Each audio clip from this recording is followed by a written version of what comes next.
I call this meeting to order. Welcome to meeting number 37 of the House of Commons Subcommittee on International Human Rights of the Standing Committee on Foreign Affairs and International Development. La réunion d'aujourd'hui se déroule. Today's meeting is taking place in a hybrid format. Members are attending in person, in the room, or remotely using the Zoom application. I would like to make a few comments for the benefit of witnesses and members, a couple of directives for members and witnesses. I recognize you by name before speaking. For those participating by video conference, click on the microphone icon to activate your mic, and please mute yourself when you are not speaking. En ce qui concerne Interpretation for those on Zoom. You have the choice at the bottom of your screen of either floor, English, or French. For those in the room, you can use the earpiece and select the desired channel. For members in the room, if you wish to speak, please raise your hand. For members on Zoom, please use the raised hand function. The clerk and I will manage the speaking order as best we can, and we appreciate your patience and understanding in this regard. Conformément à notre motion. In accordance with the committee's routine motion concerning connection tests for witnesses, I'm informing the subcommittee that all witnesses have completed the required connection tests in advance of the meeting. Today, we are meeting to begin our study for the situation of unlawful transfer of Ukrainian children to Russia. Wait, point of order, Chair. Can Yes. I just in the meeting notice there was time set aside at the end for a budget discussion. We had informal discussions in advance, and I think there's agreement to deem the budget's adopted so that we can use those 15 minutes as additional time to hear from witnesses. You would like to discuss no or take No, 15 minutes at the just is there unanimous agreement to do that? Yes. I just got a note there's going to be a new budget circulated, Garnet. Oh, okay. It's been okay. Just circulated. Okay. So I just think we can maybe do it Yeah, quickly. that's fine. Okay, great. Right All right, away? is agreed? Yeah. Okay. So is it agreed? That, I guess, over to you. Okay. Everything agree about this? Okay. So Then we can go the full 2 hours then. Thank you. Our meeting to begin our study of the situation of the unlawful transfer of Ukrainian children to Russia. It's my pleasure to welcome the witnesses who have joined us this morning from the International Center of Ukrainian Victory, Ms. Olga Evazovaskas, board member by video conference, Mr.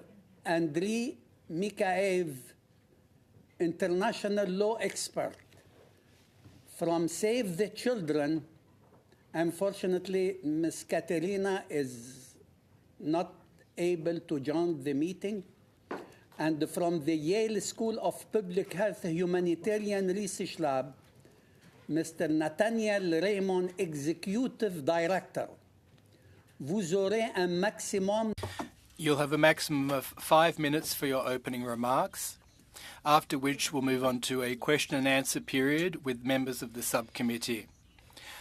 I'll indicate when you have 1 minute left. Agreeing to appear today, we will start with the International Center of Ukrainian Victory, Ms. Evazovska. Madam, you have up to 5 minutes for opening remarks. The floor is yours. Thank you, to everyone. I hope I will have more time during Q&A session with my colleague Andrei, but we are going to share as much information with you as possible. Dear members of the subcommittee, dear participants, since February 24th, 2022, when Russia started its full-scale invasion, numerous violations of fundamental human rights and devastating crimes have been committed by the Russian army and politicians against civilian population of Ukraine. The most fearful impact of such offenses is related to the most vulnerable group of Ukrainian population, children. Ukrainian children are suffering from all kinds of crimes, which were early identified by the UN Security Council resolutions as grave and impressible offenses against children during the international armed conflict. More than 510 children are officially reported as killed, and more than 1,141 children as wounded as a result of Russian attacks. However, the real numbers are suggested to be much higher, considering those killed and injured on currently occupied territories where it is impossible to obtain exact information. Numerous children have suffered different forms of sexual violence from Russian soldiers, which grave psychological and physical consequences. 19,546 children are reported as forcibly transferred to the territory of Russian Federation and occupied territories of Ukraine, and as forcibly integrated into Russian environment through adoption, placement into educational institution, automatic obtaining of citizenship without any realistic chances to return to Ukraine and reunited with their families. After 20 months of aggression, Ukrainian authorities back to Ukraine only 300 of such children. Resulting from incriminate airstrikes by the Russian Federation, almost 4,000 facilities and institutions for children were damaged or completely destroyed. These calls have culminated in the action by Russian Federation aimed at the forced deportation of Ukrainian children, illegally adoption by Russian citizens, forced passportization, and re-education, including military patriotic education. According to the Genocide Convention, forcibly transfer of children from one human group to another is genocide, and direct incitement for such action is a crime of itself. One key international humanitarian law principles underline that the occupying power should refrain from bringing irreversible changes which would fundamentally alter the status of characters of occupied territories. There are reported instances where children were taken by occupying authorities to camp in Crimea, allegedly for safety reasons and illegally for recreation activities, but were then never returned to the homes of parents' care.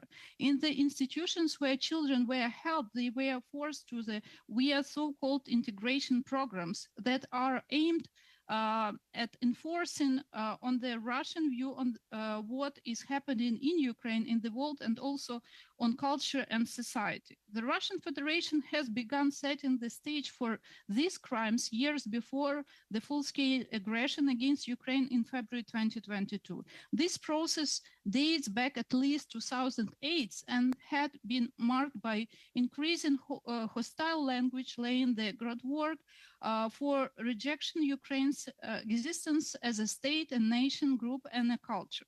Multiple international bodies, including the UN Commission of Inquiry on Ukraine, found continued systematic and widespread use of torture and incriminate attacks harming civilians, including children.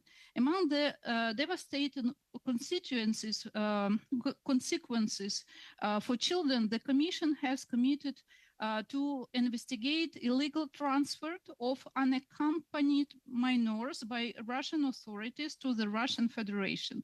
The Commission also highlighted that some of the rhetoric transferred in Russia state and other media may constitute incitement to genocide. This type of public statements that also include denial of the existence of the state of Ukraine and Ukrainians as a separate nation group, and statements that calculate hatred towards and glorify terror against Ukrainians, but also statements that represent direct and public incitement to the elimination of Ukrainians that fall under the definition of criminal act prohibited by the convention, namely incitement to genocide, in the form of complete or partial destruction of the Ukrainian nation group. That's why we want to highlight that this case with transferring of Ukrainian children of Russia has other activities as re-education of these children, broken their identity as Ukrainians, and these activities has direct connection with genocide. Thank you for your attention. Thank you.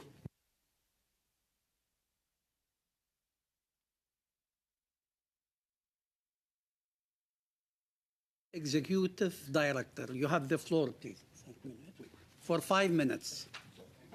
I want to thank the members of the Subcommittee on International Human Rights for inviting me here today to speak on the urgent issue of Russia's systematic campaign of forceful deportation, transfer, re-education, and adoption of Ukrainian children.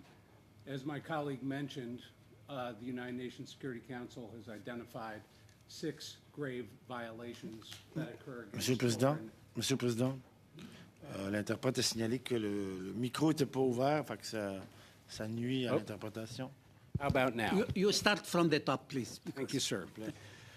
My apologies. I want to thank the members of the Subcommittee for International Human Rights for inviting me here today to speak on the urgent issue of Russia's systematic campaign of transfer, deportation, re-education, and adoption of Ukrainian children. As my colleague mentioned, the UN Security Council has identified 6 grave breaches that occur during war against children: killing and maiming of children, recruitment or use of children in armed forces and armed groups, attacks on schools or hospitals, rape or other grave sexual violence, abduction of children, and denial of humanitarian access for children. All 6 of those appear to have occurred against the children of Ukraine by Russia. And I want us to remember, before I proceed, all the other millions of children around the world, from Gaza to Israel to Sudan, who are also suffering these grave breaches now as well. I want to briefly summarize the public findings to date of the research our team at the Yale School of Public Health's Humanitarian Research Lab have undertaken on the issue of Ukraine's children specifically.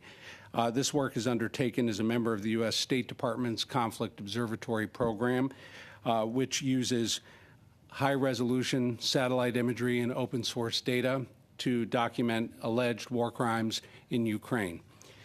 The HRL team has been studying the forced deportation and transfer of Ukrainian children since summer of last year, publishing our first report on the subject in February of 2023, called Russia's Systematic Program for the Re-Education and Adoption of Ukraine's Children. We expect to have more reports coming out in the coming weeks this fall, and we will provide those to the subcommittee and prepare a briefing if requested.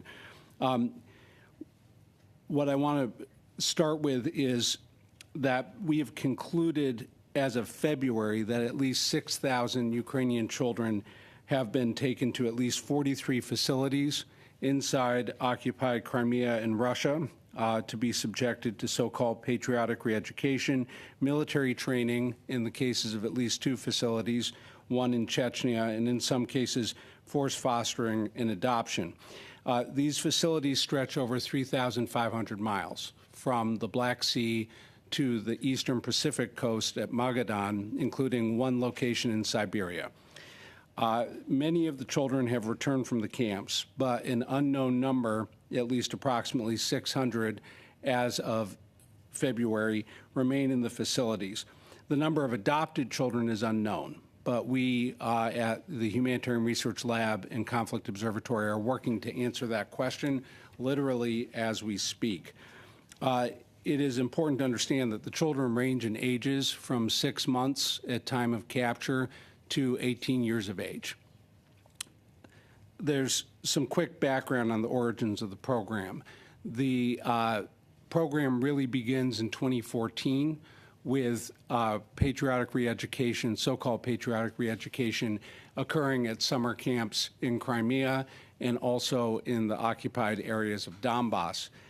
But since the full-scale invasion of 2022, Russia's President Vladimir Putin has significantly ramped up this operation to an almost industrial scale through multiple means and measures. He has removed laws that once prevented the adoption of Ukraine's children in early 2022. The facilities available for re-education purposes have been rapidly expanded in number and capacity. We think there is an additional 40 facilities besides those we identified in our report in February. What I want to really make clear with the limited time I have left is that there are 4 groups of kids. The kids at the camps, kids who were captured on the battlefield, we know the least about. A third group called the evacuees, children who were taken from facilities that were Ukrainian state facilities in places like Kherson, Zaporizhzhia, Kharkiv in the early phase of the invasion. They make up the majority, likely, of the children being adopted. The fourth group we call the filtration kids that were likely separated from their parents in filtration camps set up after the fall of Mariupol in Donetsk. To close, there are 4 concrete steps that the Canadian government can take to help get these kids home. First, the Prime Minister should designate a high-level focal point on issues related to unlawful deportation and transfer of Ukraine's children within the Foreign Ministry to coordinate Canada's activities on this matter, particularly with Ukraine and the United States and other allies. Second, RCMP, CSIS, and other agencies in Canada's law enforcement and national security community have a critical role to play in proactively coordinating with the Ukrainian government on information sharing and development of common data systems to support individual child identifications and return. Third, CETA should work with its Ukrainian partners to identify and financially support the massive capacity needs around identification, reintegration, psychosocial support. And lastly, fourth, Canada should leverage all of its diplomatic might, particularly with the Global South, to bring other countries who have not yet condemned these alleged war crimes indicted by the International Criminal Court a month after our report's release, to bring Global South and all other allies of Canada to denounce these activities and call for these kids to come home. Thank you. Thank you, Mr. Raymond. Maintenant, merci aux témoins pour... Thank you to the witnesses for their opening remarks, and we'll now move on to a Q&A period with the members of the subcommittee. First round of questions. Mr. Garnet Jenis, you have the floor for 7 minutes, please, sir. Thank you, Chair. And Point of order, Chair? Do we not have another witness to hear from? No, I said at the beginning they're not here. Oh, okay, I'm sorry. I'm sorry.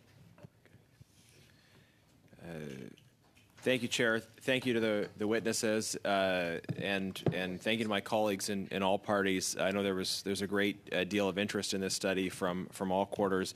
I was very keen to see this study happen, although I will say I found reading the information, hearing about it, just profoundly chilling and difficult as a parent myself. And I think we have an obligation to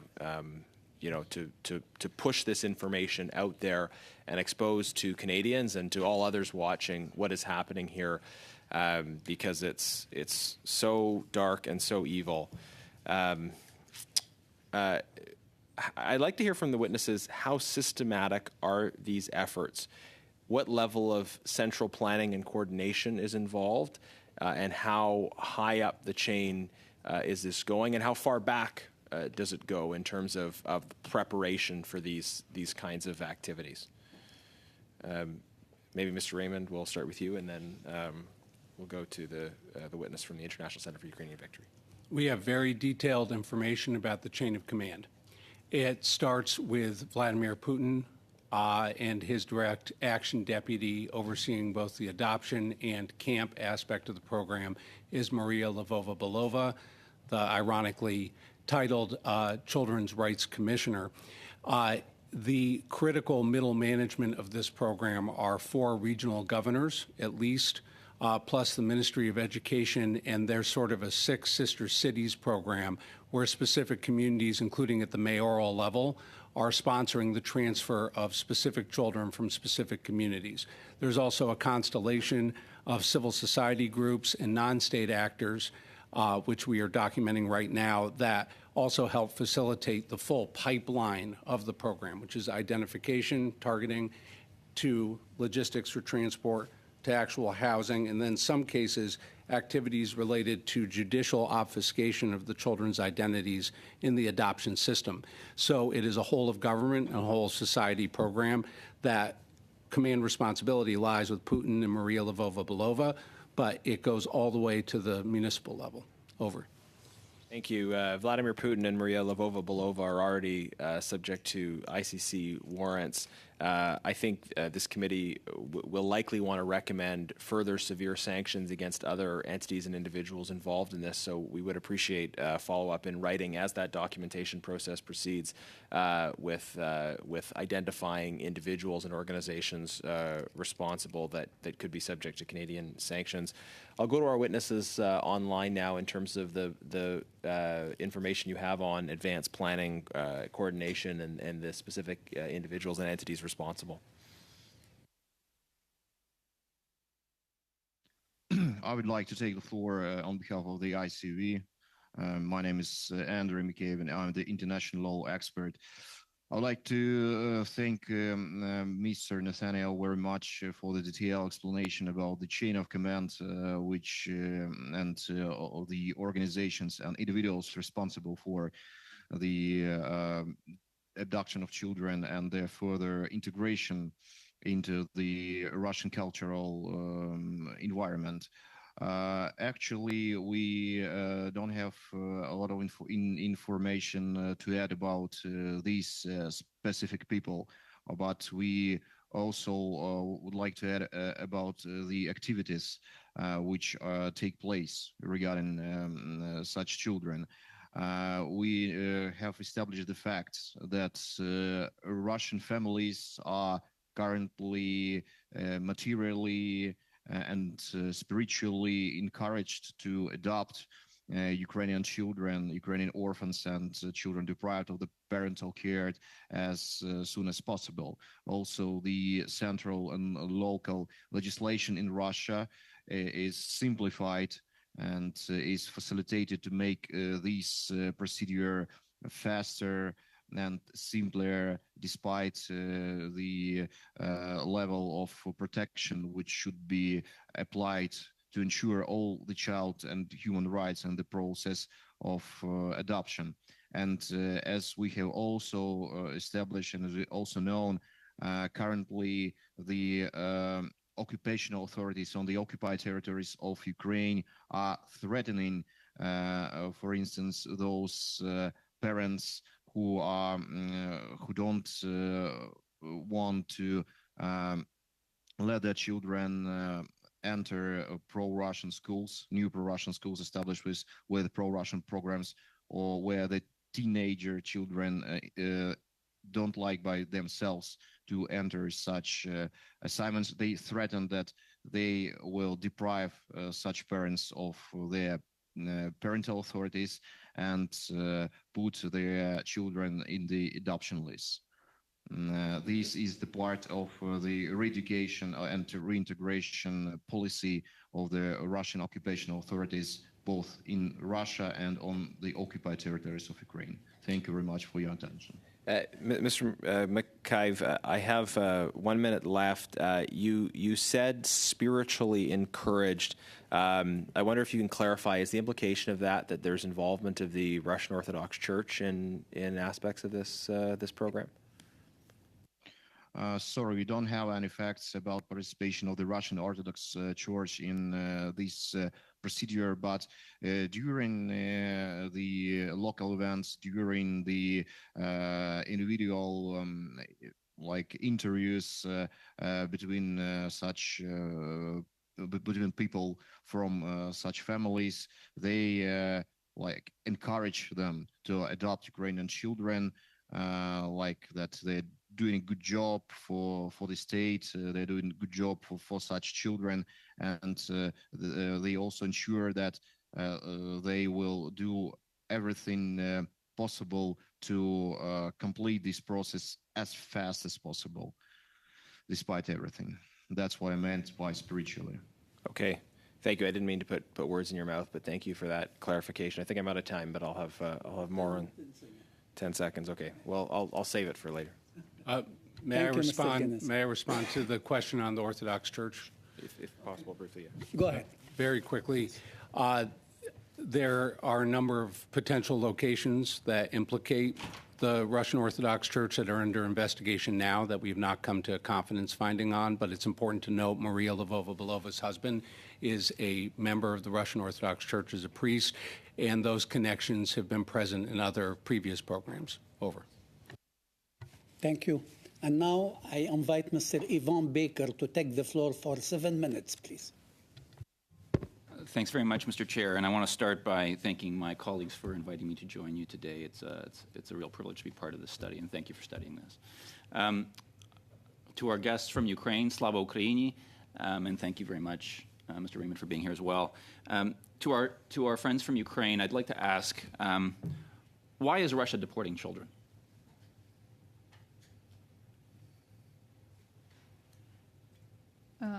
May? So this is very easiest question if we try to find some parallels from the history. So I usually share my personal story that my son is the fourth generation in my family which suffering from Russia, from Moscow. And it was a tradition on the USSR stage of development, this empire, that children were the first priority for Moscow, to having them under the power of the authoritarian type of ideology. Many people in Ukraine, which had connection with different protest groups, even during the USSR period, and spent years and years in prison, were separated with their children. And many of them were hosted by very proactive communist group, which take these children to their families and try to re-educate them. It's not something new for us, for Ukrainians. That's why I'm usually trying to share a parallel that this is genocide, ongoing war, which wasn't started in 2014 for our nation, for the identity of Ukrainians. And the tools which Moscow using now are the same as it was before.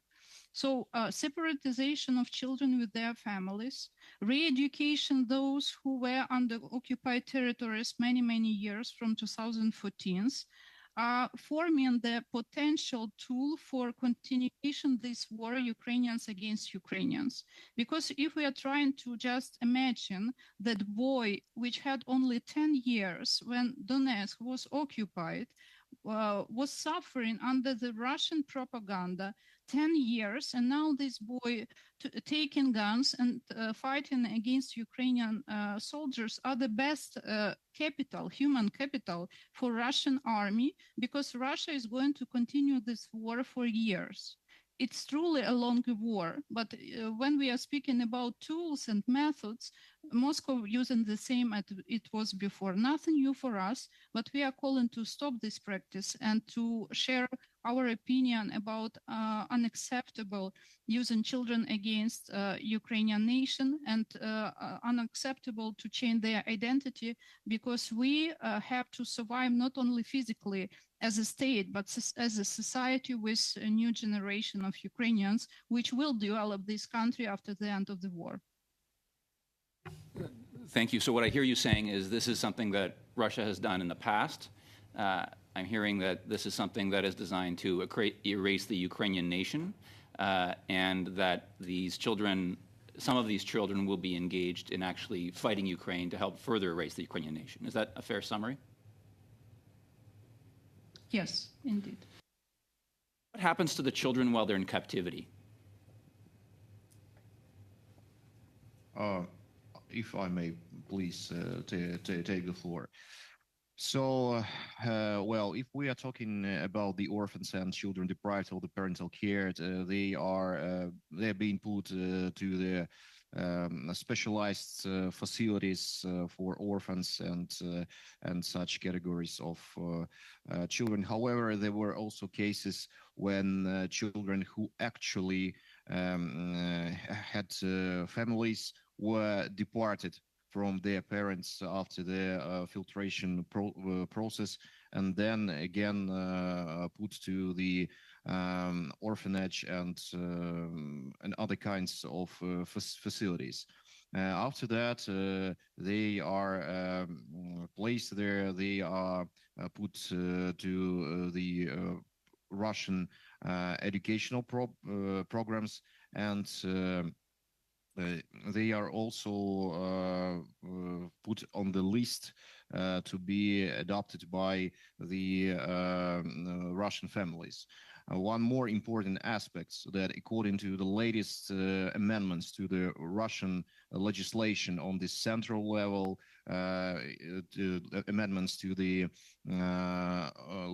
laws, amendments to the presidential decrees in Russian Federation, the order of obtaining Russian citizenship by minors was facilitated, and currently children get a Russian citizenship automatically or through the application of the guardians or the care institutions.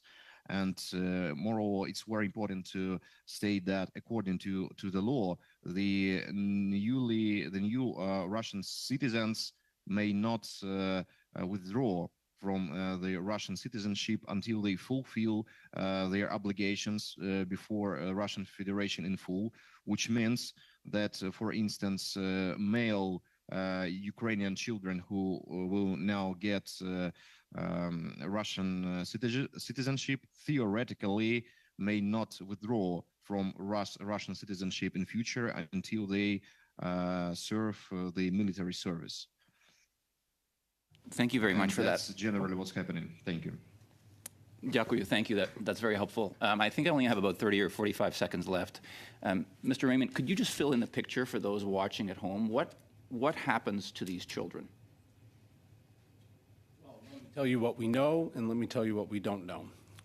In the case of those in the re-education camps, they are not allowed to speak Ukrainian. If they had a phone, the phone is taken. And in many cases, for those that are boys over the age of 13, we are seeing evidence of military training. In the case of one camp in Chechnya called Mountain Key, children were learning how to use firearms and operate military vehicles. For the younger children, it is exposure to Russian folk songs, military history, visits to major battlefields. For the children that have returned, amongst the 300 that was mentioned earlier, there has been some allegation of physical abuse. Forensically, that from our perspective has not been confirmed yet, but that's under investigation. For children that are in fostering and adoption, and this was alluded to, I believe, by one of the other speakers, is that there is a cash incentive for these children to be adopted. So $200 per month to up to $600, including bonuses for children with severe disabilities. And so you're looking at an economic aspect. Can you wrap it out, please? We have exceed 1 minute, please. Yep. So that's important to put in context. Thank you, Mr. Raymond. Et maintenant, j'invite Monsieur. I'd now call on Mr. Denis Trudel to take the floor for 7 minutes, please. Thank you very much, Mr. Chairperson. I'd like to start by asking a question that has more or less to do with the topic of today that has been niggling for quite some time. When about a year ago, at the start of the Ukraine war, we had Mr. Gandhi, who is the High Commissioner for Refugees from the United Nations, who testified before us and stated that the war in Ukraine had major ramifications. There are refugee crises everywhere across the globe. And how should I put this? All governments, all media outlets are only fixed, their eyes were fixed on their screens, and this would have an impact and trickle-down effect on other crises across the globe. So my question is directed at Ms. Vasoska and Mr. Mikiev. Now, with what's started in Palestine a couple of weeks back, that's having an impact too, but the cameras and media focus is more on what's happening in Israel and Palestine than on Ukraine. What are the ramifications there on the war on Ukraine? So the witnesses, please, from the International Centre for Ukraine Victory.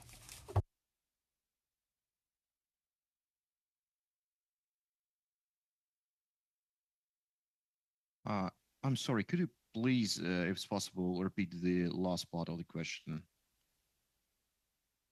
Oui, en fait, Well, so my question is this.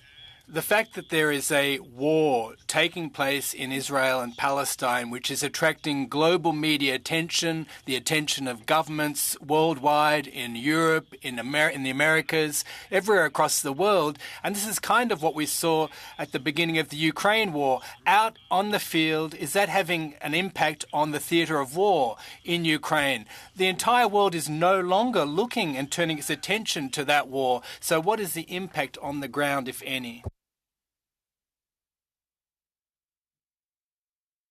So I can answer because it's a little bit political question, not legal, but I believe that pain everywhere is the same pain. That's why we have our sympathy to those civilians and children which are suffering because of other war. At the same time, I strongly believe that this is very dangerous for Ukraine and Ukrainian society, because without military aid and without financial aid, Ukraine will not have capability to continue defend itself and its own society. And you may know how many people are fighting now. We have army with 1 million of soldiers, but without military aid, this army will not have a tool and equipment for not just counteraction attacks and campaigning, but for protecting what we already liberated. Because Russia is ongoing on the stage for starting their big counterattack attack. And without fighter jets, without equipment which will be helpful for protecting those territories which are already liberated and continue counter-offensive attack on the southern part of Ukraine, first of all, Ukraine will not save itself and its own society. When Ukrainian army liberated the territories, not only in Kievsk Oblast, in Kharkivska and southern part of Ukraine, we saw how many victims we had there without any access to the information on the ground. And that story about mass graves, about tortured people which had any type of connection with Ukrainian government or relatives with pro-Ukrainian position, they were under the danger. That's why military aid and financial aid is the main topic for us, how to save the people, protect them, and stop this full-scale invasion on the ground and protect what we already liberated. And I hope that Canada will continue to support us. I just back from DC a few days ago, and we had our advocacy mission. We tried to aware people why it's so important. We believe that Israel, Palestine, and Ukraine have to be not on the same page on attention, but our sustainable and capable partners have to focus on the both conflicts if they are wishing to support a world without war. So sorry for this political statement, but it's about suffering of the civilians and protecting the children, people in need for now. That's why please continue to support Ukraine. Please don't refocus from one topic to another topic, because all people are important for sure. And Ukraine is not just about news. Ukraine is about ongoing war. And this war will end when the battle will end. Merci. Merci. Thank you very much. Thank you. Mr. Raymond, well, there are kids that have different statuses that are being abducted in Ukraine and sent to Russia. Some of them have parents, some are orphans. So how does consent actually work? Is it really parental consent, or is it abduction and kidnapping? And some kids are already orphans in Ukraine in the first place. So in that case, would you use the term abduction to describe what Russia's doing to Ukrainian children? Thank you. That's a critical question. There are three baskets of consent scenarios. The first is outright abduction. In the case of those children, such as Anya, who was used as propaganda along with about 11 to 12 other children in a Defense of the Fatherland Day rally in Moscow, those children were taken directly from the battlefield after Anya's mother was killed by an artillery shell in what can only be described as straight-up abduction. The second basket is where there has been consent, or some, we can say, theater of consent. We have seen some of the power of attorney forms that parents who have, quote, willingly signed their children over have been forced to sign. And in one of the power of attorney consent forms we found, the party issuing that form was left blank, meaning that those forms cannot be considered meaningful in any way. The third basket are those where, and this was alluded to before, where there is direct, basically pressure, duress being put on the parents. In some cases... Can you wrap it up, please? We exceed the time. Yeah. I gave you several seconds. Thank you. Thank you. Merci, Monsieur Trudel. Thank you, Mr. Trudel. I'd like to invite Ms. McPherson to take the floor for 7 minutes. Thank you, Mr. Chair, and I would like to thank all the witnesses for being here today and sharing this testimony. It is harrowing to hear, but I think very important that we have this study undertaken.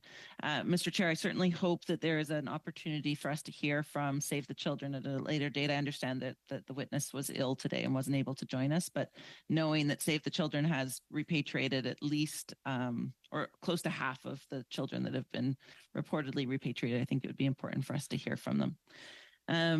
Okay, so a couple questions. First of all, one of the things that I heard from the testimony that I'd like to dig into a little bit is the use of Ukrainian children as soldiers and that potential for them to be used as potential soldiers against Ukraine.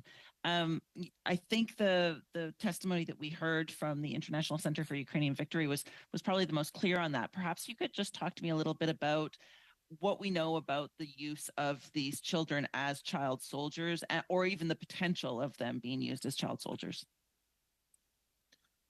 Thank you for your question. Okay, if I might just a few sentences. Let's separate the 10 years of ongoing war from the last 20 months. I testify already for the committee last year when Russia organized fake elections on occupied territories. And you may know that I had one very important message that after this process, Russia will mobilize Ukrainian civilians, men, to their army. And this process is ongoing already, but we are speaking about adult men on occupied territory because now they formally, according to Russian understanding about their constitution, is under their jurisdiction. They are doing what they need, what they want with Ukrainian civilians on occupied territories. But war was started in 2014. That's why many of the children which were under the occupation from that stage were re-educated to be so-called Russians.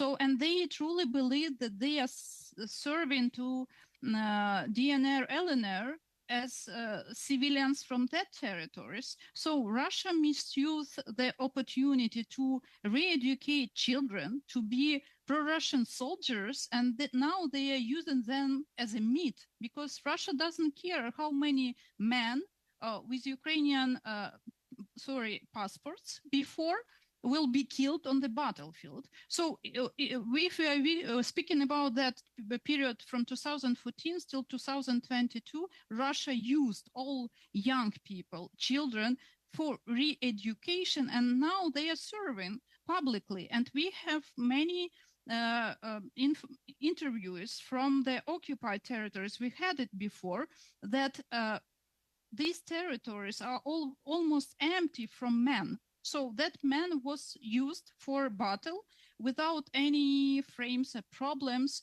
and they are killing Ukrainian men from both sides through these tools.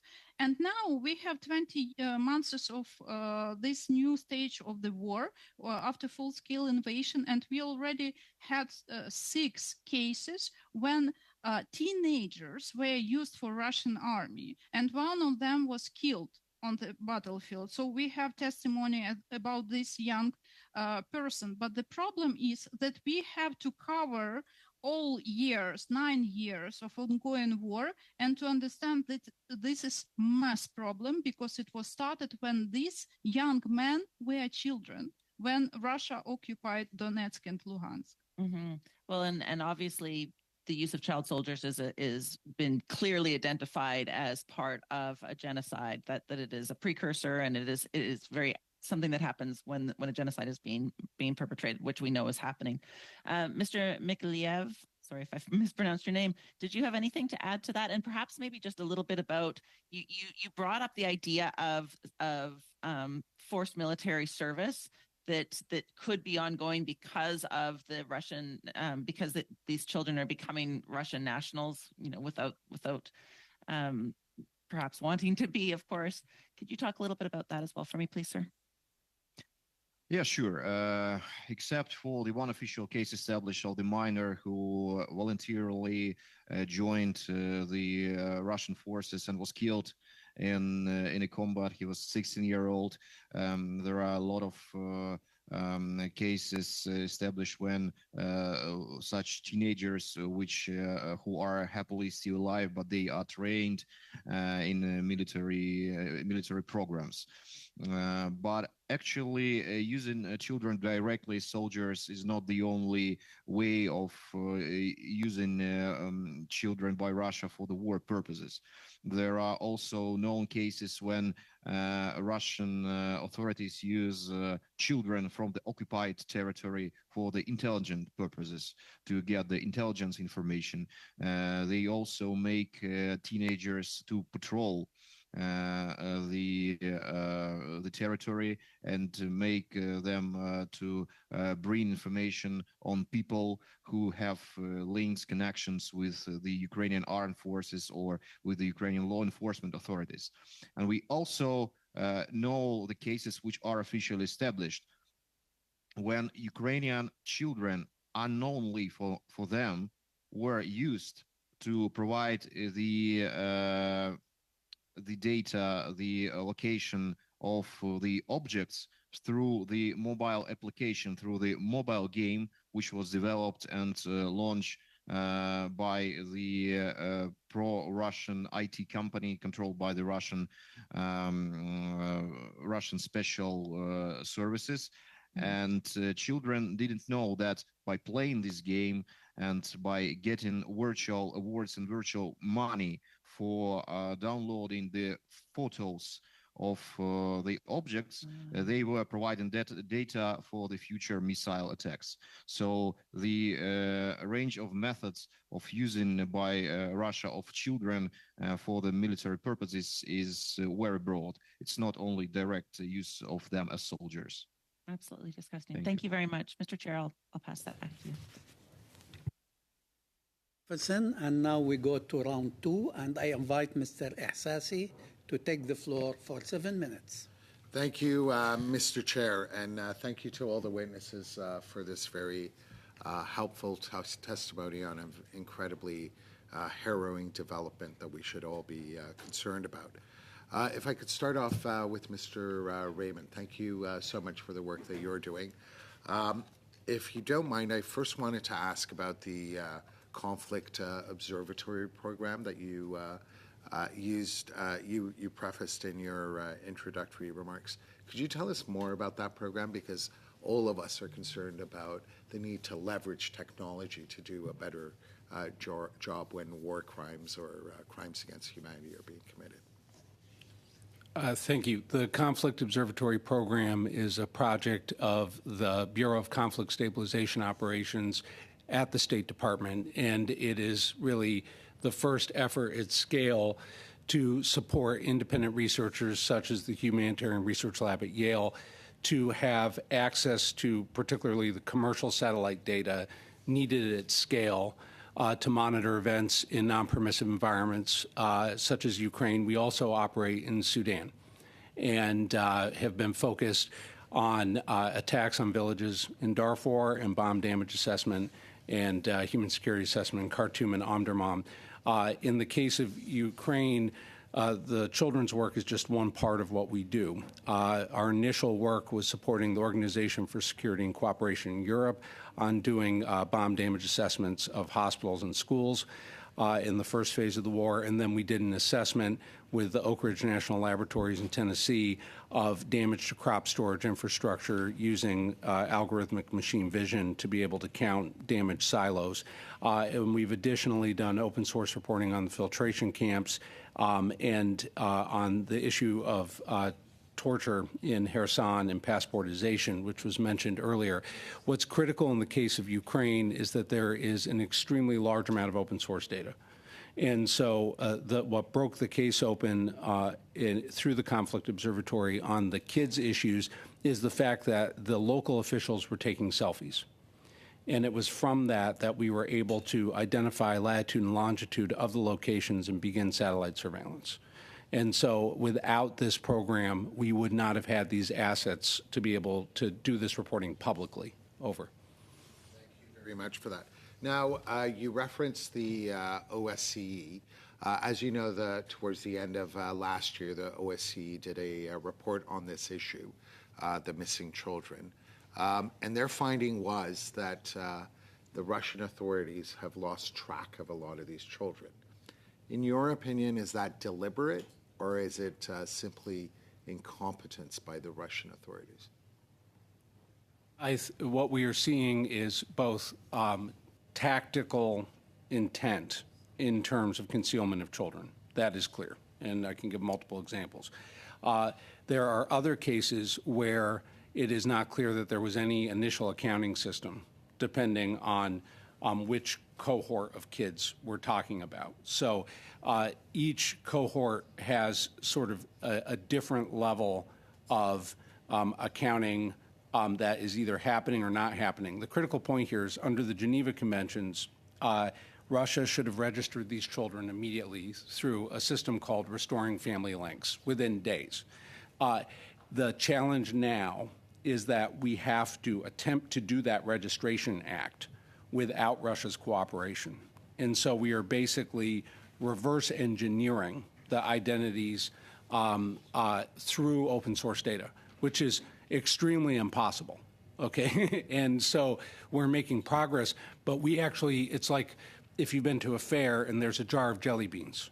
We're having to guess how many jelly beans are in the jar, and we don't even know how big the jar is.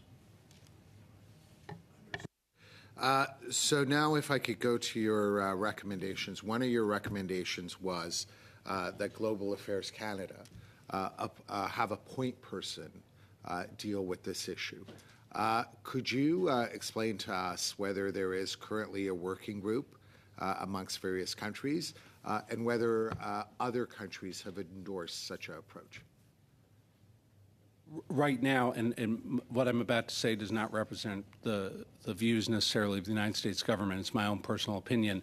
I was in Rome at the Holy See at the end of September, and what I saw is an immense need for coordination amongst allies on this issue, that there is not the type of central coordination across nations that we need to have.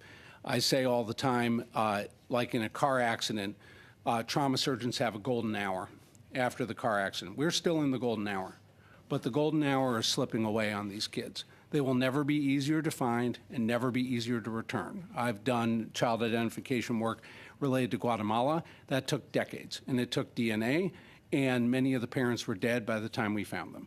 I don't want to see that happen here, but right now, in the absence of international coordination that's proactive and extremely expansive, in terms of the 4 missions here. It's a hostage rescue mission, it's a law enforcement mission, it's a psychosocial support mission, and it's an ID missing persons mission. Each of those is extremely hard. We're talking at our minimum number, 10 times the size of 9/11 in terms of missing persons ID. Has any country so far, and I certainly hope that various countries will come forward and endorse this approach that you have in mind, but have any other countries done so as of yet? To my knowledge, there's No. To my knowledge, there's no central coordination at present. The other question I had is if you could explain to us the consent process that is involved. I suspect that a lot of the consents that the Russians have received were obtained under duress. So could you speak to that specific issue as well? 30 seconds, please. Yes. The consent issue is for the camps. What happened under duress and often happened with these power of attorney forms that were not appropriately executed. In the case of the camp, the battlefield kids and the filtration kids, there was no consent whatsoever at all. Thank you, Mr. Assasi. And now I would like to invite Mr. Guinness to take the floor for 7 minutes, please. All right, thank you, Chair. For our witnesses with the Ukrainian Center for Ukrainian Victory, could you describe further the mechanism of coercion of parents in these instances where parents, in some cases I'd read about, they were told it was a week-long camp and then the kids were not returned. Other cases where they were in various other ways coerced. What are the mechanisms that exist whereby parents are coerced? Sorry, you mean they were coerced by the Russian occupants, right? Exactly, coerced into allowing their children to go maybe for something they thought was temporary, and then weren't able to see their children after that. Well, okay. Actually, when the children, together with their parents, were first deported to the territory of the Russian Federation, they were coerced by the argumentation that there is no other way. It's very important to understand that despite the fact that the international organization, including the UN authorities, they offered alternative corridors for the Ukrainian children and their parents to pass.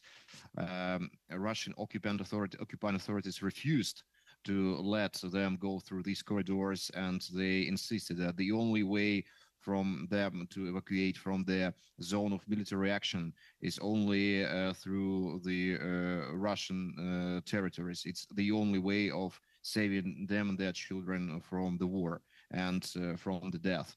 And of course, it was very hard for such parents not to agree with these arguments to save their children's lives. And after they were deported to the Russian territories, all of them passed through the obligatory procedure of filtration. And often, in case filtration did not go well for the parents, and parents were arrested, and in this case, the children were departed from their parents.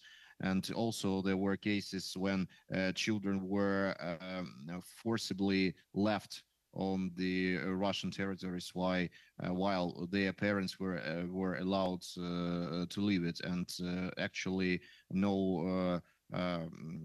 there were no mechanism, and there were no possibilities for such parents to immediately reunite with such children. And as for the evacuation and the conditions which took place during the evacuation, we must note that according to its obligations under the Geneva Convention and under the Additional Protocol 1, the occupying state should not evacuate the population, the civilian population, unless there is no other way. And in these cases, a lot of alternative ways to evacuate children with parents, and also orphans and children deprived of parental care, to the territory controlled by Ukraine, they existed. Therefore, Russia directly violated its obligations. And this is not a legitimate evacuation. Thank you. Yeah.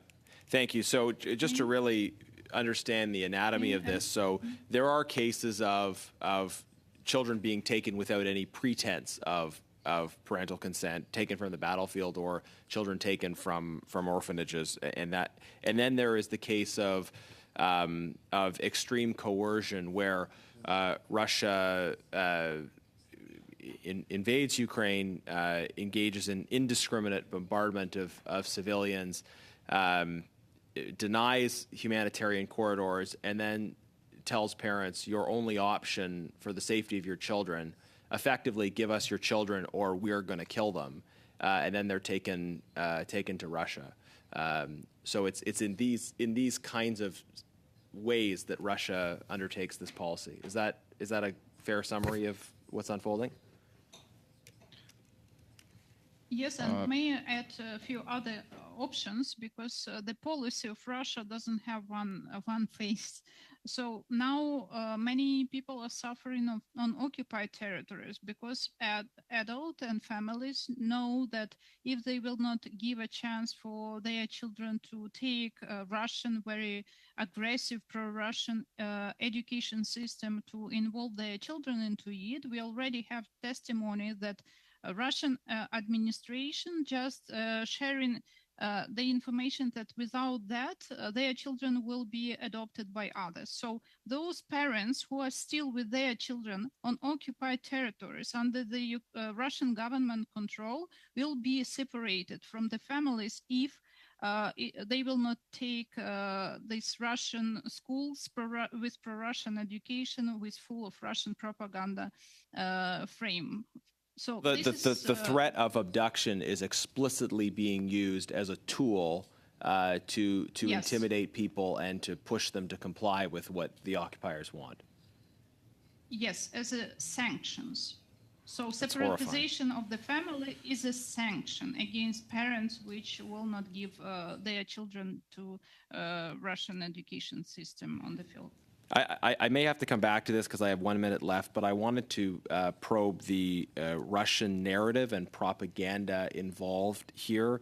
I've seen that the architect of this policy, Ms. Lvova-Belova, has herself, quote unquote, adopted 18 children, and you mentioned people taking selfies. What is the story that they are trying to tell through what they're doing here? Well, if I may, I would also like to note regarding your previous statement that we may not say that Russian authorities threaten to kill children if parents don't give them. It would not be fair. They just told that there's a high risk that they will die because of war, because of missiles, if they are not evacuated through the corridors. And as for your next question, if we are talking about Maria Lvova-Belova and their policy, they are all trying to create a picture that they are saving Ukrainian children from the war. They're saving Ukrainian children from the Can you wrap so-called it up, pro-Nazi. please? Sorry? Time is over. I give you several seconds if you want to wrap it up, please. Yeah, I think they are trying to say they are saving Ukrainian children and that their evacuation is legitimate according to the international law. Thank you. Et maintenant, j'invite M. Denis Trudel à prendre... Mr. Denis Trudel, the floor is yours for 5 minutes, please. Well, Mr. Raymond, you said that there are children being abducted from the battlefield, and I imagine the trace of those children is never found again.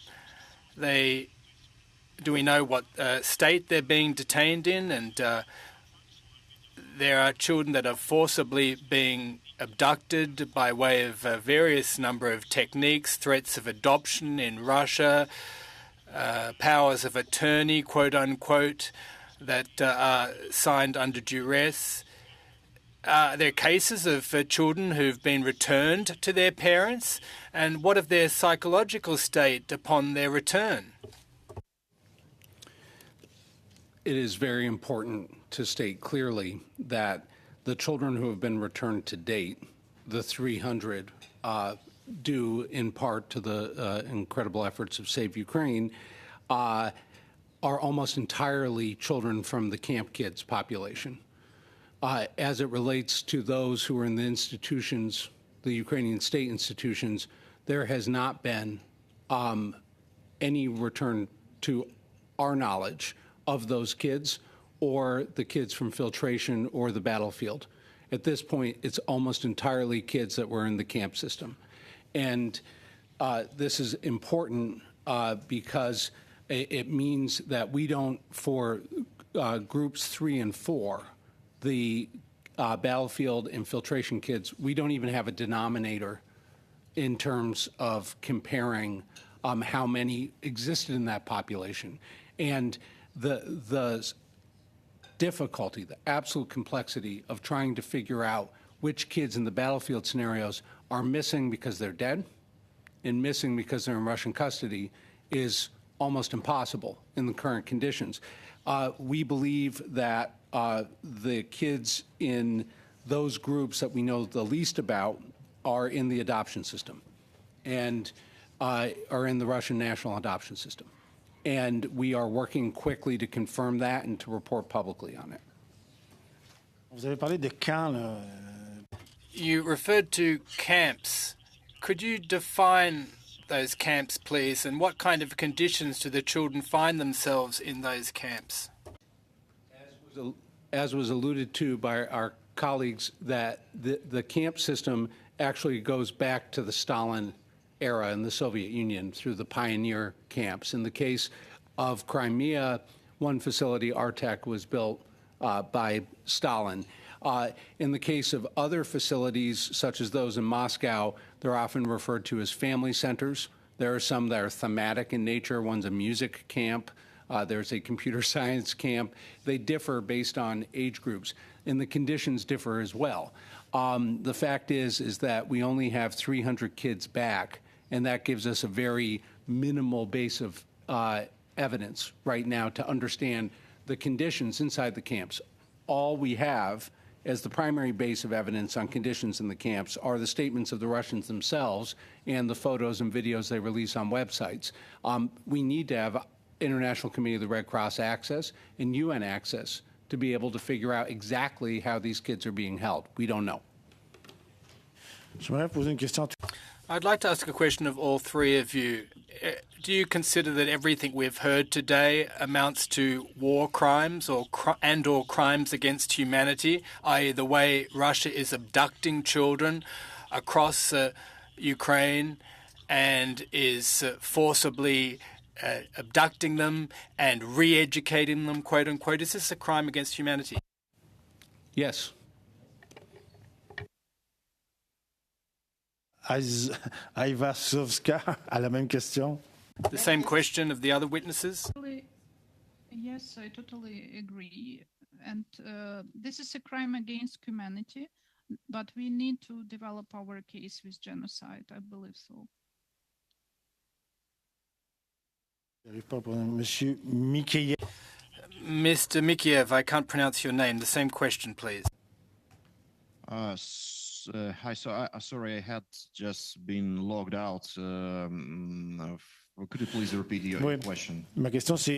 Yes, of course. My question is, based on everything we've heard today, the 6,000 children abducted in one way or another by Russia and the battlefield in the Ukraine war, do you believe that this amounts to crimes against humanity? Well, actually, we are not here prosecutors, judges to establish that these are the particular crimes. But of course, these are, as for me, these are obviously the war crimes as established by Article 8 of the Rome Statute, and to be determined as the crimes against humanity, the widespread and systematic nature of such actions should be established by the law enforcement authority and by the court.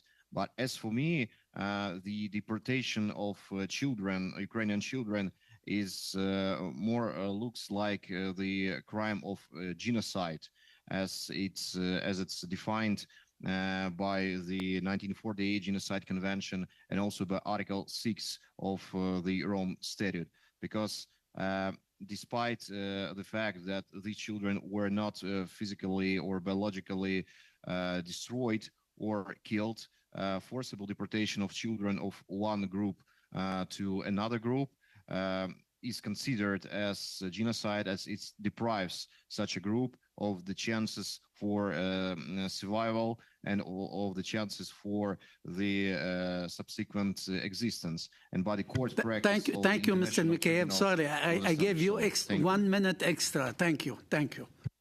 Merci. And now I would like to invite Ms. McPherson to take the floor for 5 minutes, please.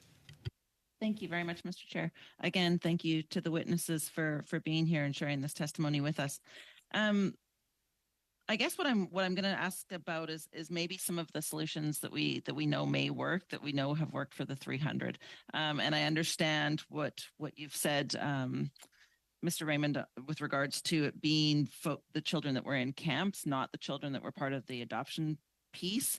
But from my understanding, working with the CSOs that are working on the repatriation, including CSOs or civil society organizations that are based in the Russian Federation, is one of the best ways to make sure that this is happening.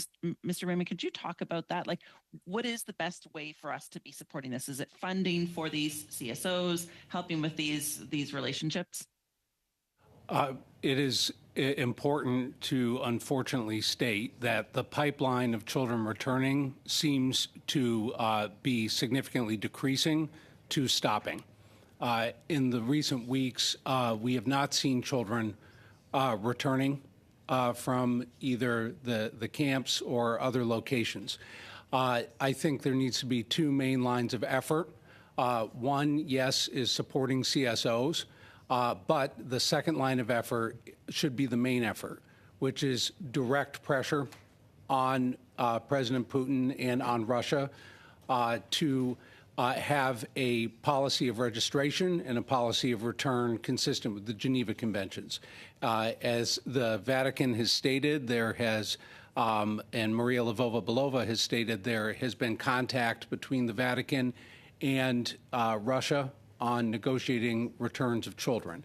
That process needs to be organized with the full community of nations, including Canada, supporting it. I struggle with that, though, of course, because the direct pressure, it doesn't seem that Putin is responding very well to direct pressure. In fact, we have heard from Save Ukraine that the Russification of Ukrainian children has increased since the ICC has put forward their arrest warrants. So I'm worried that Canada doesn't have the capacity to apply that direct pressure, or that the Russian Federation is in fact not listening to that direct pressure. So I'd love some further comment on that. And when you talked about working with CSOs, working with Russian Federation CSOs, is that something that is happening, that should be happening, or is that not reasonable? I think that at this point, the CSO route seems to have gone as far as it can. In terms of working with Russian CSOs, you are working, be very clear, you're working with the Russian government, regardless of whether it is branded as a CSO. And so I think it's important that we realize there is no silver bullet here. We are in a situation where our options are limited, but concerted unity amongst the international community is essential. I wish I had something better to tell you. Thank you. I see that our other witnesses would like to intervene. Please go ahead. Yeah. Thank you very much for this practical question. And I don't have like ideal answer to you, but it's about complex of measures. So first of all, Canada can continue to help develop capacity of Center of Preliminary documentation and investigation of crime of aggression. Because, you know, in a future perspective, we will back all children if Russia or when Russia will be punished, and high-level politicians in Russia will know that it's politically and legally track with the future. So Canada can use more intellectuals and resources for this track, and it will be very, very helpful. Then we have to focus not on Russian CSO. I totally agree with the position that none of the CSO in Russia is independent, because they have the law and legislation about foreign agents, and all of them under the monitoring. So I can trust Russians CSO for sure, but you know that those witnesses or eyewitnesses which could flee from Russia did it through Estonia, and this border with Estonia. But as I know, there is only one investigator in Estonia which is working on a daily basis with war crimes and interviewing of people, which can be eyewitnesses for all of us. But they are scaring that they already became a collaborants, or they will be shaming because of this situation. When they stayed in Russia for some temporary period, they had this pro-Russian, you know, picture. So we have to understand that we need support, like for these territories which are close to Russian borders. We need to cover all eyewitnesses and find them who already left Russian territories, and to give the testimonies from this audience. And we will need to develop the trust between these witnesses and law enforcement bodies on territories close to Russia. And the third point, except tribunal because of act of aggression and center, which already started to work, and eyewitnesses, we need to use intelligence, but OSINT and other tools are very well developed, and you can find people on Russian territories too. Many of them still use mobile phones and cards. So if they are using it even on time-to-time manner, we can find them. And many of them potentially can testify to Ukrainian authority, but first of all to our foreign partners, because sometimes they are scaring to be, as I mentioned already, to be collaborants according to Ukrainian legislation. We have to aware them that they are victims too, and they need to testify for having justice and truth at the end. Thank you so Thank much. you. Thank you, Ms. Mr. Chair. McPherson. Thank you. And now I invite Ms. Damov to take the floor for 5 minutes, please. Thank you. Thank you, Chair. Sorry, I'm just setting my timer here. Thank you to all our witnesses for being here today. I find this testimony absolutely heartbreaking and really difficult to hear. Do you think Canadians are aware of what's happening to these children? And if not, how can we, other than our hearing today, but how can we raise awareness amongst Canadians about what's happening? Maybe I'll start with Mr. Raymond. I think back to the incredible public communication effort of the Canadian government during the Ottawa process leading to the anti-personnel landmine ban. I spoke at Dalhousie University many years ago, and I was impressed by the immense amount of literacy and engagement of students and adults on that issue because of the work of Global Affairs Canada and others. I think a similar public campaign is needed here, and I wish we were doing it in the United States as well as I think Canada could probably do it here. What's really important to communicate to the public is that this issue is about the special protected status of children in war. If we fail on the Ukraine issue in terms of getting these kids back, or if we get them back the wrong way in basically a hostage trade, we are degrading the power of that special protected status forever. And so that's what's at stake here. It's not just Ukraine's kids, it's all kids in war. We could do this wrong and end up with a precedent where kids can become chips in a dangerous poker game. And the public needs to understand that. And that can't be allowed to happen. Thank you. My next question I'd like to put to both sets of witnesses.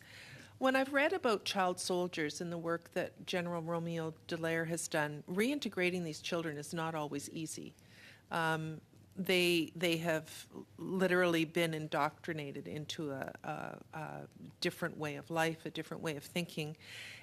I'm just wondering, I know there's only been 300 kids that have been returned thus far from camps, but should there be thought to some kind of financial support and programs in place to support these kids when they first come back?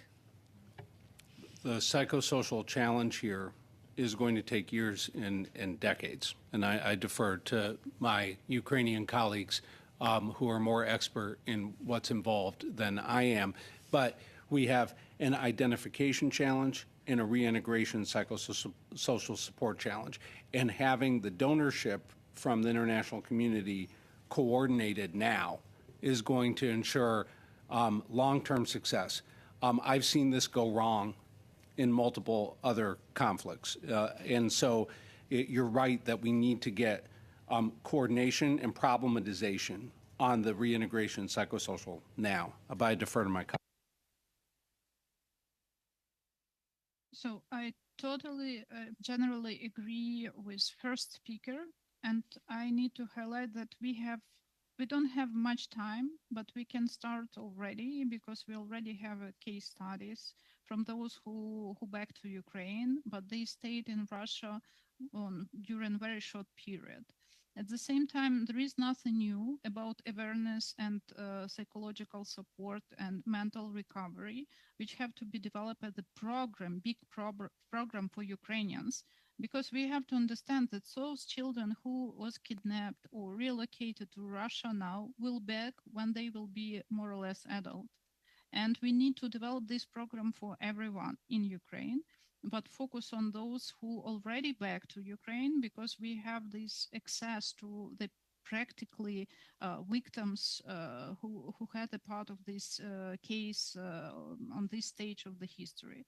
But from my perspective, we need to focus on the program which will be developed for whole Ukrainians, because reintegration process will be very difficult. I mentioned already those who were children in 2014, and they were reintegrated to Russia, to Russian cultural and educational landscape. And we need to understand that it's about generations already, not just about children which spent half a year on Russian territories, Russian or Russian-controlled territories. Chair. And now I invite Mr. Guinness to take the floor for 5 minutes, please. Thank you, Chair. I've got a couple questions specifically for the Center for Ukrainian Victory. First of all, Mr. Raymond provided us with some very specific recommendations in terms of what he wanted to see from the Government of Canada and from the international community. Do you have similar recommendations that you'd like to share with us? I would like to take the floor on this question. Well,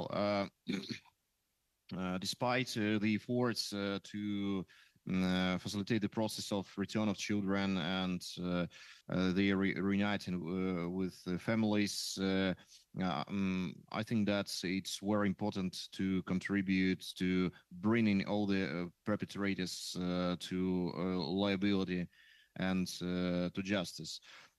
First of all, it's as my colleague Olga has already provided. It's essential for Canada and all other states to fix all the statements of crime from the victims which succeeded to flee from Ukraine and which appeared, for instance, in Canada, and then transfer this information to Ukrainian law enforcement authorities. It's also very important to help collect evidence about these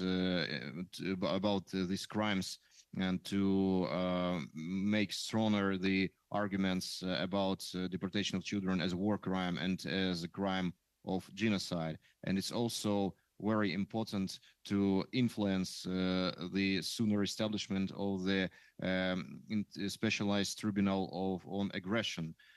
Because Russian military aggression is the main source of all the other subsequent international crimes which are happening now, including the crime on the deportation of children. So these are further recommendations and further our further wishes which we are expecting from Canadian government. Thank you. And may I just Yes, please. one small recommendation? It's about journalist investigators, which are very, very useful, and we know how many they did, how a lot they did before about different crises and cases in Ukraine, so and in Russia. So let's support them instead of CSOs in Russia, which already gave us access to very important information about Russian aggression and war against Ukraine. And one more very small comment, that joint investigation team, which is working on investigation of war crimes under the different jurisdictions, need to be more open for civil society and to take into account what already civil society collecting as the data, as preliminary interviewing, and to involve this information into official track.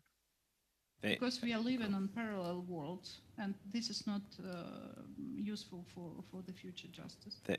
Thank you. And if you have additional information, additional recommendations, as well as names of individuals who should be subject to sanctions in terms of the issue of holding people accountable, I know the committee would welcome that in writing. And I should mention, for stakeholders or others watching, the committee does have a portal on its website for receiving written briefs as well. So other organizations that are aware of individuals or who have specific recommendations can provide those. As well for you, maybe just a comment, and then I'll invite your response. I hear sometimes from people here in Canada who suggest that they think that Ukraine should accept a loss of territory in order to have a temporary ceasefire or to try to have peace. And your testimony underlines for me how important Ukrainian victory is. Because this isn't only a question of where the border is. It's also a question of what horrific crimes people will be subject to if they remain under occupation. And so, hearing this testimony, further underlines and explains for me just the intense resolve that Ukrainians have for restoring their territorial integrity, so that Ukrainian families don't have to continue to be subject to this kind of horrific violence against children and against the family. I wonder if you have comments on how this contributes to Ukrainian resolve for victory. Please, quickly, because time is running out. Okay, thank you very much for this question. We have special analytical materials about endgame scenario for war, Russian war against Ukraine. And according to these scenarios, there is no any possibility to have sustainable peace through the track of diplomatic or political. Russia had 50 wars during 200 years.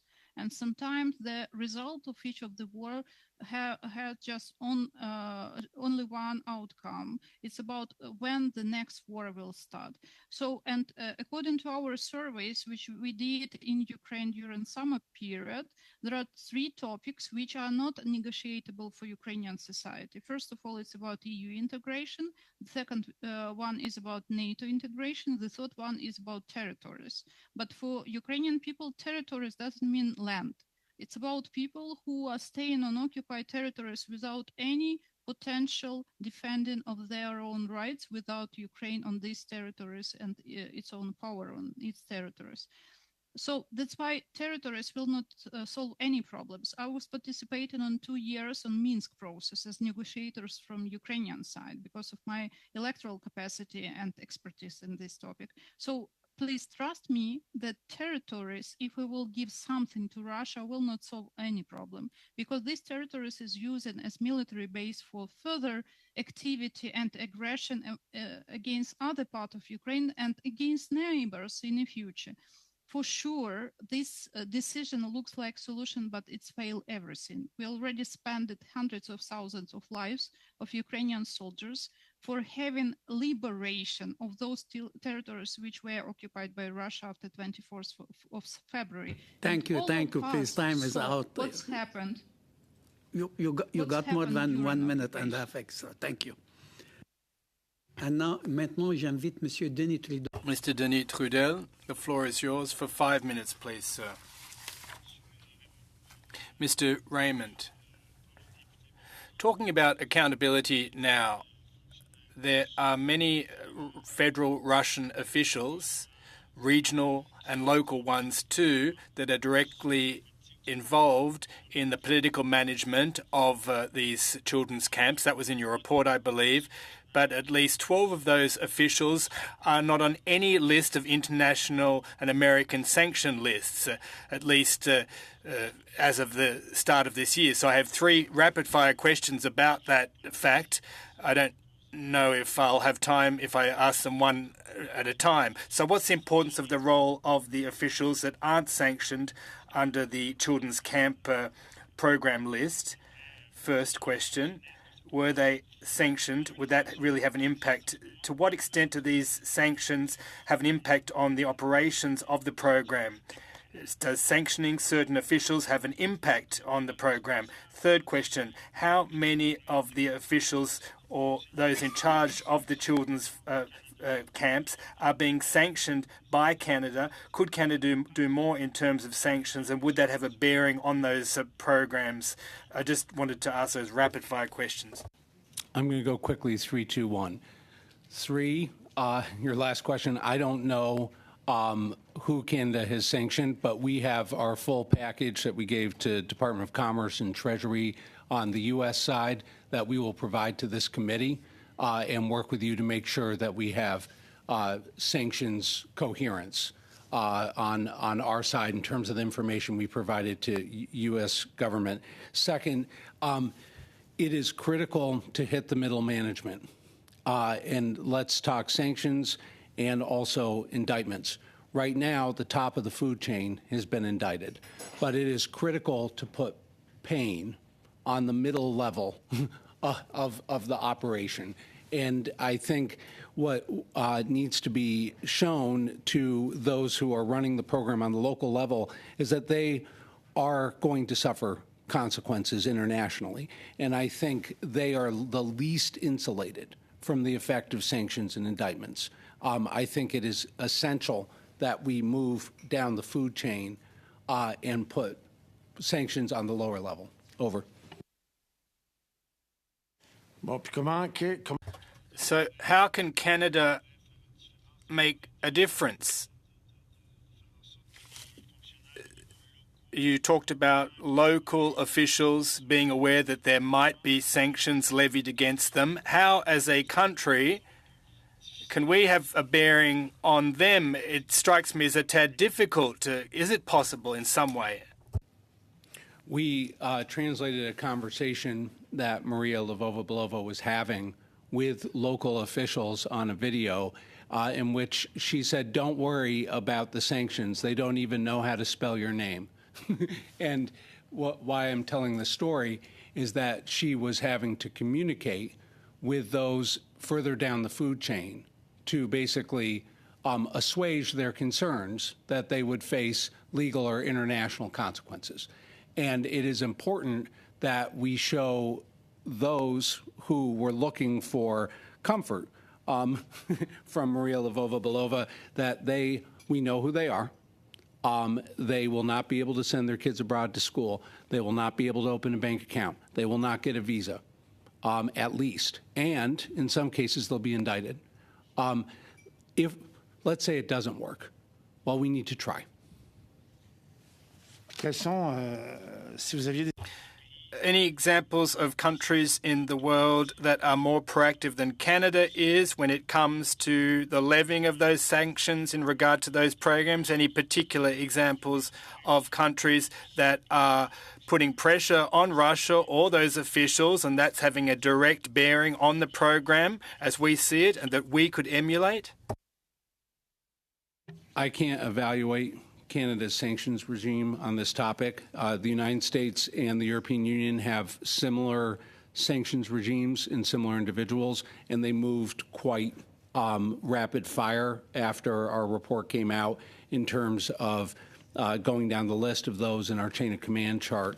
I think it's why international coordination is so important is on examples like this, that there needs to be a common sanction regime. Right now there isn't. That there are overlap, but overlap is not a strategy. Merci. Merci, Monsieur Trudel. And now I invite Ms. McPherson to take the floor for 5 minutes, please. Thank you, Mr. Chair.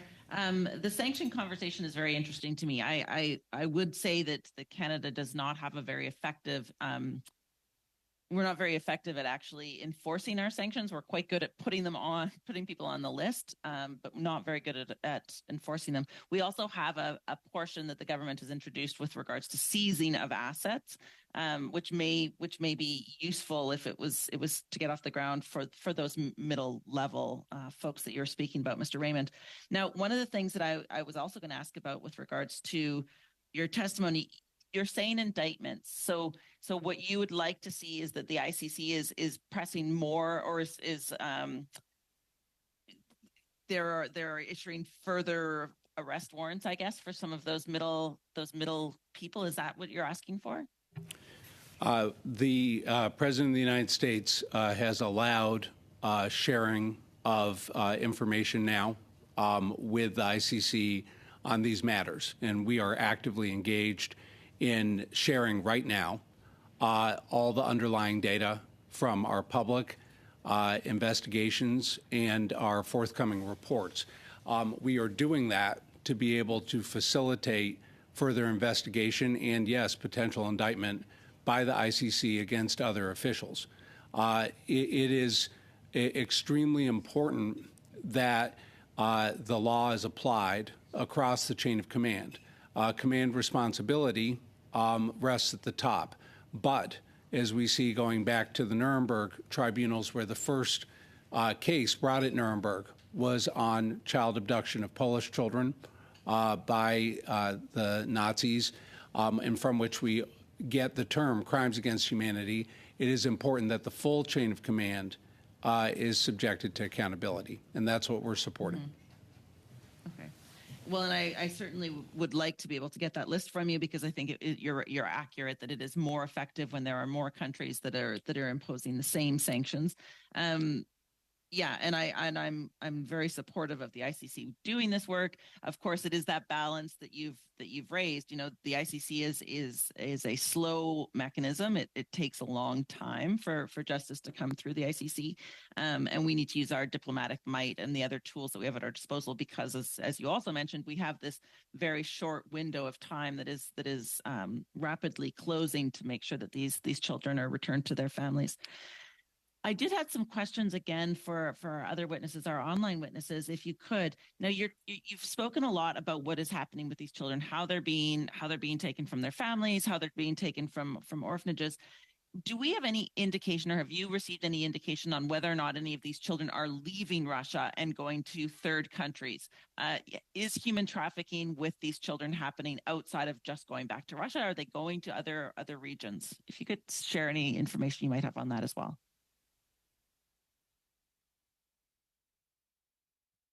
Well, we may state now that the majority of children which were deported to the territory of Russian Federation, they still remain on the territory of Russia and on the occupied territories of Ukraine within facilities they were put in.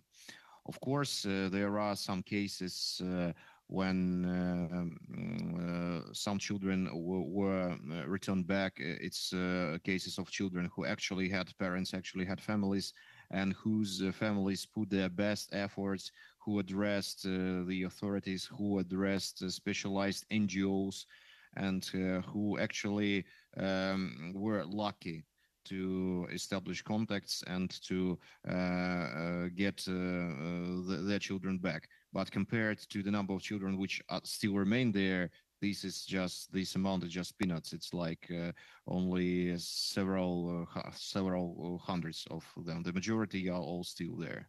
Of course. And I guess that's ultimately, I mean, I know I'm running out of time, but ultimately that's where the Canadian government can also offer our support. So clearly the diplomatic piece, clearly the pushing for increased sanctions, for using our voice to raise this issue, but funding for, of course, those children who have been returned for their mental support, but funding for organizations that are doing the work of trying to reunify these families is another key role we could play. Is that accurate? Yes, exactly. But we also must understand that we should not only focus on return back on each particular children. It's essential to work out the general approach, the general international legal mechanism of qualification of such actions, and general legal mechanism of demand from the perpetrator to return such children. It is very important to do all this in combination.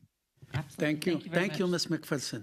So now I believe we still have some extra time. We have the choice of take another round of question of 2 minutes for either party, or to allow the witness to give us more thoughts and more explanation. It's up to you to decide. Both. 16 minutes left. Yeah. 2 minutes each and 8 minutes back. Okay, go ahead. Mr. Chair, if I could have 2 minutes at the end on another issue.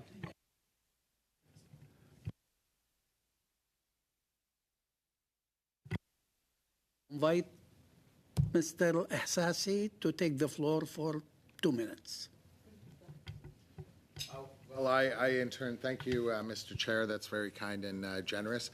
I think it would only be fair to look to the witnesses who have expertise and ask them if they have any concluding thoughts that they would like to share with the members. Because I have to say, speaking on behalf of, I am certain everyone here, we have found their testimony to be very useful. But it could very well be that things were not addressed because we didn't ask the right questions. So why don't we go to Mr. Raymond first?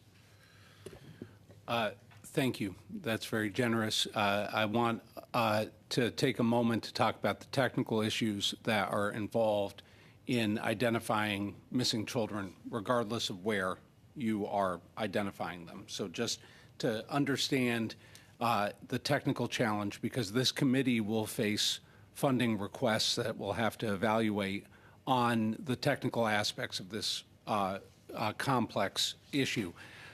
First is during Bosnia, with the Srebrenica massacre, something called an anti-mortem database was developed, which I think is a best practice that could be supported here, but would require a large amount of ground activity, but I think it's the only way to do it and to do it safely, which is in the antemortem database, family members and community members were interviewed about the missing and deceased individuals before their death.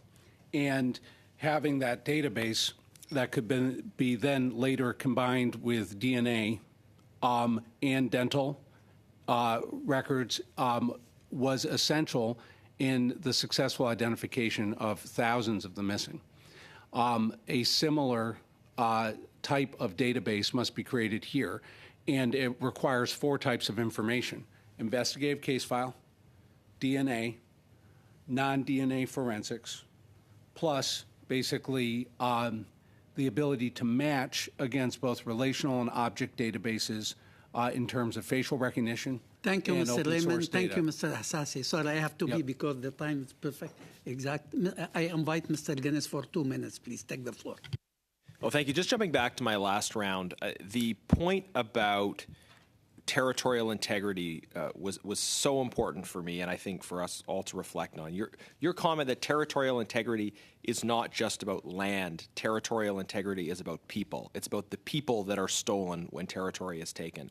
Russia is not just stealing land; it's stealing people, and that should put the critical importance of Ukrainian victory and of us supporting Ukraine and doing everything we can to support Ukraine. It should put that urgency in sharp focus. We haven't talked about the Belarusian role in this, and there's an article in Foreign Policy detailing involvement of the Belarusian government, the routing of children through Belarus. I wonder if either of our witnesses can speak to that. We will be imminently releasing a report on this subject. That's all I can say for now, but stand by. Okay, and please refer that directly to the committee. Do our folks online want to share at all about the Belarusian involvement in this? Yes, we would like to. We would like to say that it's very important to investigate and to talk publicly about the impact and about the role of Belarusian authorities, because it's not so much information publicly available or not so much information obtained about their role, but we know for sure that they used the territory of Belarus as the transport corridor, and that some Ukrainian children were put into the camps in the Belarusian territory, and that's why the actions of the Belarusian officials are not less criminal in this regard than the acts of the Russian authorities, but they should be qualified properly, and perpetrators should be also brought to liability. Thank you, Mr. Mikheyev. Thank you. Maintenant, j'invite Monsieur Trudel à prendre la parole. Mr. Trudel, the floor is yours for 2 minutes. I'm still intrigued. There's a very clear report on a complicated issue. We're talking about a country that's at war, Ukraine, Russia, and yet you seem to have a clear grasp of what's happening, despite the complexity of what's happening in the theatre of war. How do you get your hands on that information? Is it the international advocacy organizations that are helping you with your information gathering? Do they have secure access to what's happening out in the field? And is Russia facilitating access for those international organizations such that they can document what we're talking about today? It is important to know that we have no secret information.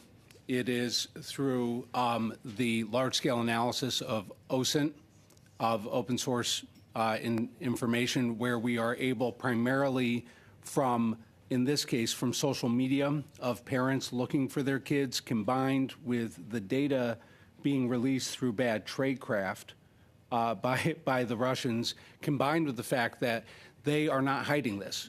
This is primarily a propaganda operation.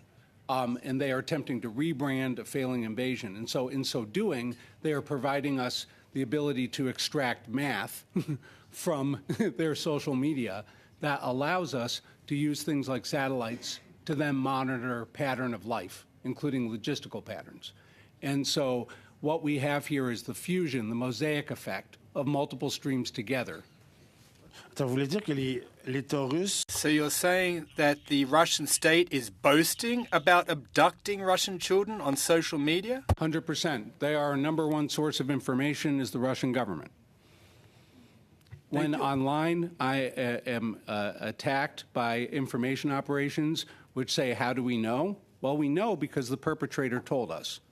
Thank you, Mr. Lehman. Merci, Monsieur Trudel. And now I invite Ms. McPherson to take the floor for 2 minutes, please. Thank you very much, Mr. Chair. I'm going to give my 2 minutes to the International Center for Ukrainian Victory guests, just so that they can tell us what they would like to see this committee do. Please go ahead. Yes, please. I would also like to add to Mr. Raymond's statement about the character of deportation as propaganda operation. They are really boasting about abduction of children, and their numbers they are providing about children which are deported to the Russian territory is even much bigger. While, according to the Ukrainian authorities, it's established an amount of 20,000 of children deported. The Russian mass media tell about more than 7,050 Ukrainian children, 700,000 and 50 children officially deported and placed don't know. We think this number is exaggerated, and we don't know how it's accounted. But anyway, they are not hiding anything. Well, and on the another case is that unfortunately a lot of information is not still available either to NGOs or to the law enforcement authorities of Ukraine, and we will find out a lot more cases unfortunately after the occupied territories are released, and some of them only after the war is finished. Thank you very much. Still have 20 seconds if someone want to express something. No? Thank you. And now I would like to invite Ms. Vandenbond to take the floor for 2 minutes, please. Yes, thank you. And I thank you, Mr. Chair, and the committee for giving me this 2 minutes on another very, very important issue. This subcommittee, as we all know, every year we have a recognition of of human rights defenders around the world that we choose unanimously as a committee. One of the recipients of that recognition in 2021 was Nasrin Sotoudeh, who is a prominent human rights lawyer in Iran. We just learned yesterday through Parliamentarians for Global Action that Nasrin Sotoudeh was beaten and arrested in Iran yesterday. She was attending a funeral of a 16-year-old girl, Armita Garavand, who died as a result of her injuries after an incident with the so-called morality police because she wasn't wearing a head covering on public transit. And we have word now through her husband and through other sources that others at that funeral were also beaten and arrested. And I know that as a committee, we all call unanimously for the immediate and unconditional release of Nasrin Sotoudeh, and also for the others that were arrested alongside her. And I know that I seek unanimity. I know that I speak for all committee members that we condemn this arrest and others like it, and we want to see Nasrin Sotoudeh released. Thank you. Thank you, Ms. Vandenbend. It's heartbreaking, this news, and I believe on behalf of the entire committee, we all share your opinion, and we ask for her release immediately without any condition. Thank you. Mr. Chair, could I have my hand up? I just wondered if I could have the floor. Yeah, please go. I'm just wondering whether or not it would be appropriate for the committee to report this to the House and in a statement, or simply just to report it to the House. Mr. Chair, I'm happy to make that a formal motion. Okay. Thank you. Yes, Mr. Guinness. Yeah, I want to strongly agree with the comments made by Ms. Vandenbeld, and this subcommittee does important work bringing light to these issues, profiling people that are heroes fighting for human rights around the world, and it's important that we continue to follow up and advocate for them, and for all the people in Iran who have just faced horrific treatment by the regime. So I'm supportive of the proposal from Ms. McPherson as well to report that call for release through the Foreign Affairs Committee, of course, is the process we have to follow, but yes. Thank you, Mr. Guinness. Yes, please go. So I would propose then that the text of the motion be that the Subcommittee on International Human Rights unanimously, condemns the arrest of Nasrin Sotoudeh and calls for her immediate and unconditional release. Thank you. Excellent. All agreed? I think the text of the motion should say that the committee report to the House that, or, but yeah, agreed, yeah. All agreed? Thank you. Carried.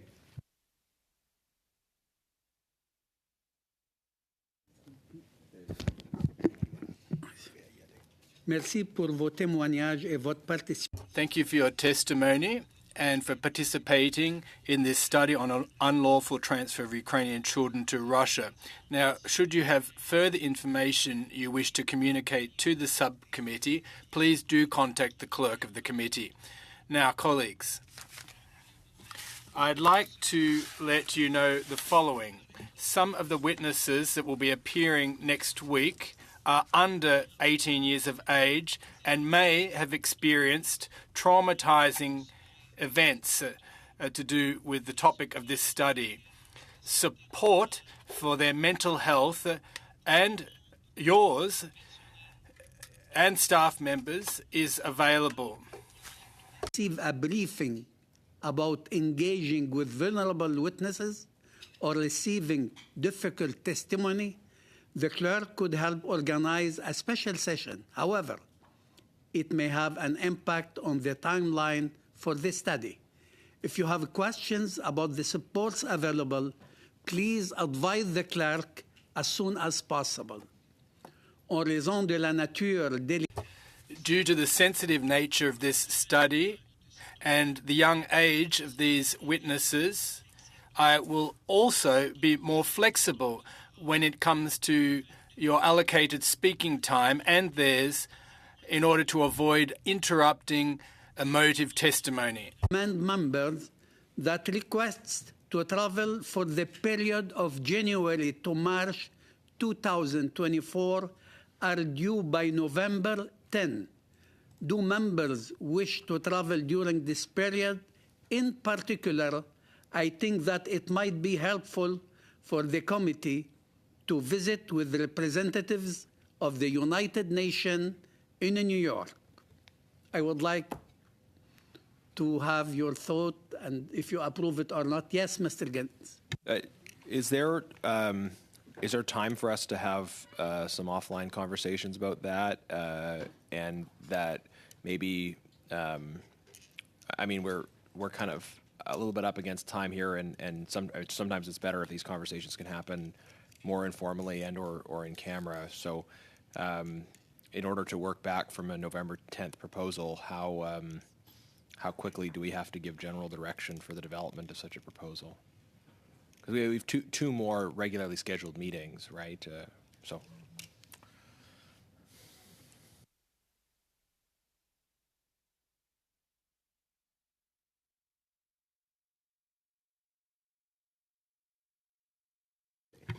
Member, they could prepare and send their thought, their recommendation to me, and then we'll take care from there, please. That sounds great. We can send ideas to you. They can be circulated among the members, and hopefully some consensus will develop on email. Absolutely. By the end of the week, please. That will conclude our meeting for today. Mr. Chair, my hand is up. Sorry. Go ahead, Ms. McPherson. Thank you. Just a couple of very quick things. First of all, in terms of the protection of our witnesses, would it be reasonable or does the committee have any interest in doing that testimony either to allow the witnesses to be anonymous or to allow the witnesses to give their testimony in camera? Just a discussion, because this committee has run into problems before where we have received testimony and those giving the testimony have been put in danger as a result. So I am conscious of that. If there are other ways that we can protect their safety, and then just very quickly on the travel potential, I'm very open to that. I think it's important for parliamentarians to do that work, but I would just double check before we undertake any work whether or not the whips from all parties will allow that to happen. I know that that's something our whip is supportive of, but I also know that we've been told from other whips that will not be supported. So I don't want the clerk to go through the work if it's not going to be possible. Thank you, Ms. McPherson. Mr. Guinness. Yeah, just a comment on the witnesses appearing. Of course, this is very traumatic information and testimony. These witnesses, though, want to be able to tell their story in public. They want to be heard. That's why they want to do this. It's not an issue of, and I appreciate the precedents in the past around people that are currently at risk. These aren't people that are currently at risk. The families that have been invited are ones who have been able to get their children out and are now in a safe place to tell their story after the fact. So I appreciate the emphasis around and around the differences in terms of sensitivities around times and things like that. It is important to underline that these are folks that in spite of the pain, are convinced about the importance of us hearing their stories and the Canadian people hearing their stories so that we can act in response. Thank you, Mr. Guinness. Ms. McPherson, please. Mr. Chair, I simply forgot to lower my hand. Sorry.